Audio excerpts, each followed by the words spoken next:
Infratech is the industry leader in eco-friendly, versatile, and custom-designed infrared comfort heating systems.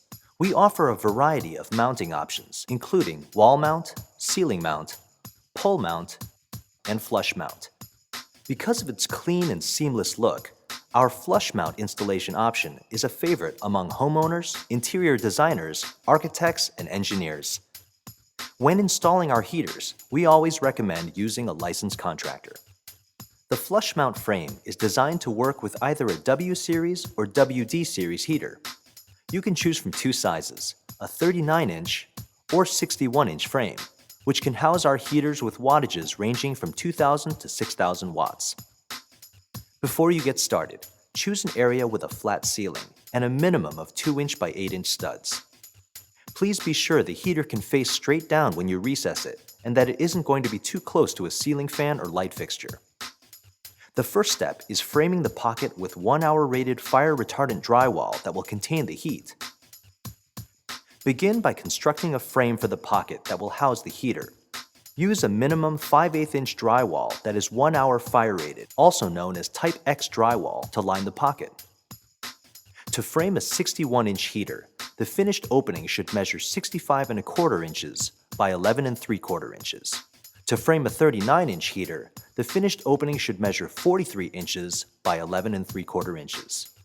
After you've framed the pocket, the next step is to mount the junction box outside of the pocket and run the necessary wire from the power source. You can choose to mount the junction box in a variety of locations in compliance with local building codes. The Infratech flush mount frame comes with a 4-foot high-temperature whip that includes the necessary high-temperature wires and wire nuts. This will be connected from the outside junction box to the J-box of the heater.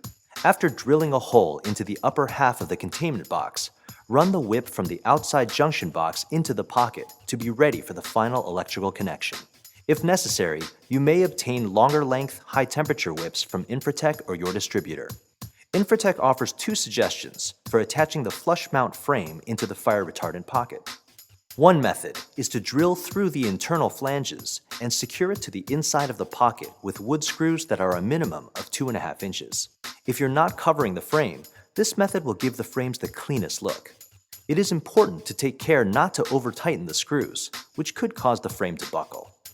The second suggested method is to use wood screws to drill through the 4-inch faceplate and attach to the substructure.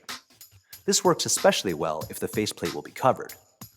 Once the frame is mounted, you can choose to leave all 4 inches of the trim exposed or cover it with a decorative ceiling.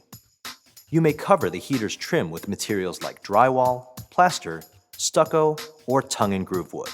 If you're using a decorative ceiling, please be sure to leave a 1/2-inch clearance between the decorative material and the ventilation holes that run along the inside of the 4-inch flange. Before the heater is installed, adjust the tabs to set the heater height appropriately. Each adjustable tab is an L bracket, connected with a screw and wing nut.